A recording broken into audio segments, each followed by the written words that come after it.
Taoism is in that sense what everybody is looking for. The easy way in, the shortcut, using cleverness instead of muscle. So the question naturally arises, isn't it cheating? When in any game somebody really starts using his intelligence, he will very likely be accused of cheating. And to draw the line between skill and cheating is a very difficult thing to do. You see, the inferior intelligence will always accuse the superior intelligence of cheating. That's its way of saving face.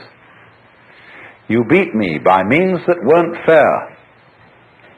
We were originally having a contest to find out who had the strongest muscles. And we were pushing against it like this. And this would prove who had the strongest muscles. But then you introduce some gimmick into it, some judo trick or something like that, you see, and you're not playing fair. So in the whole domain of ways of liberation, there are routes for the stupid people and routes for the intelligent people. And the latter are faster. This was perfectly clearly explained by Huineng, the sixth patriarch of Zen in China, in his sutra, where he says the difference between the gradual school and the sudden school is they both arrive at the same point, but the gradual is for slow-witted people and the sudden is for fast-witted people.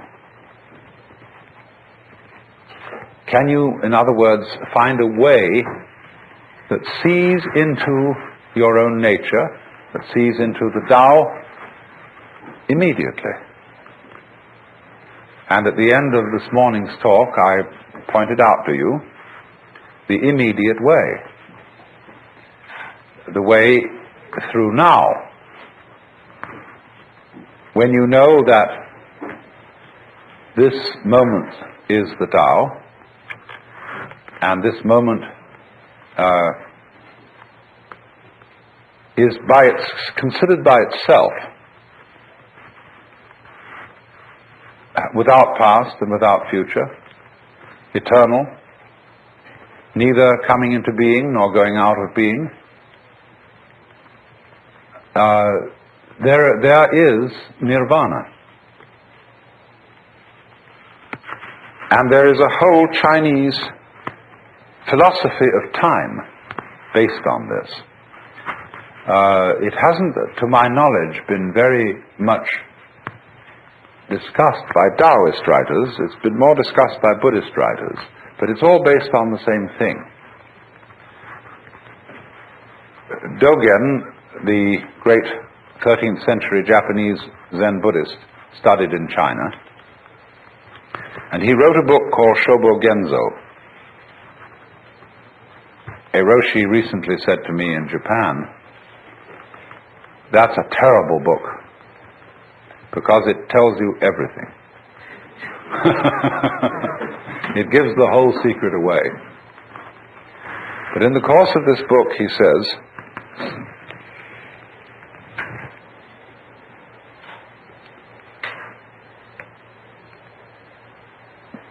there is no such thing as a progression in time. The spring does not become the summer. There is first spring, and then there is summer. So in the same way, you now do not become you later.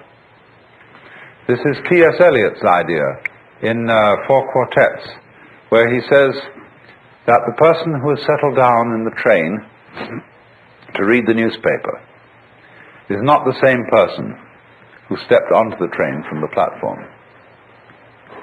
And therefore also you who sit here are not the same people who came in at the door. These states are separate, each in its own place. There was the coming in at the door person, but there is actually only the here and now sitting person. And the person sitting here and now is not the person who will die. Because we are all a constant flux. And the continuity of the person from past through present to future is as illusory in its own way as the upward movement of the red lines on a revolving barber pole. You know, it goes round and round and round, and the whole thing seems to be going up or going down, whichever the case may be. But actually nothing is going up or down. So when you throw a pebble into the pond and you make a concentric rings of waves, there is an illusion that the water is flowing outwards. And no water is flowing outwards at all. Water is only going up and down. What appears to move outwards is the wave, not the water.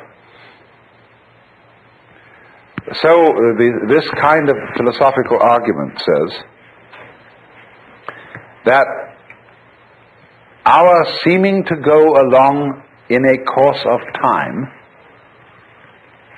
it doesn't really happen. The Buddhists say suffering exists, but no one who suffers. Deeds exist, but no doers are found. A path there is, but no one who follows it. And nirvana is, but no one who attains it. So, in this way, they look upon the continuity of life as the same sort of illusion that is produced when you take a cigarette and in the dark whirl it, and the illusion of a circle is created, whereas there is only the one point of fire.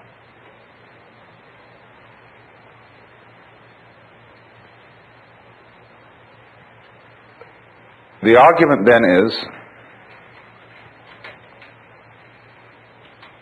so long as you're in the present, there aren't any problems. The problems exist only when you allow presence to amalgamate. There's a way of putting this in Chinese, which is rather interesting. They have a very interesting sign, this. It's pronounced nyan, in Japanese, nen. And the top part of the character means now, and the bottom part means the mind heart, the shin. And so this is, as it were, an instant of thought. In Sanskrit, they use this character as the equivalent for the Sanskrit word shana. Then if you double this character, put it twice, or 3 times, and I'll write the Chinese for ditto.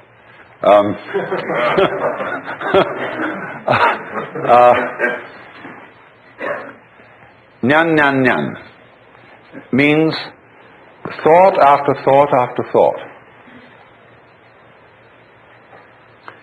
Now, the Zen master Joshu was once asked, what is the mind of a child? And he said, a ball in a mountain stream. What do you mean by a ball in a mountain stream? He said, thought after thought after thought with no block.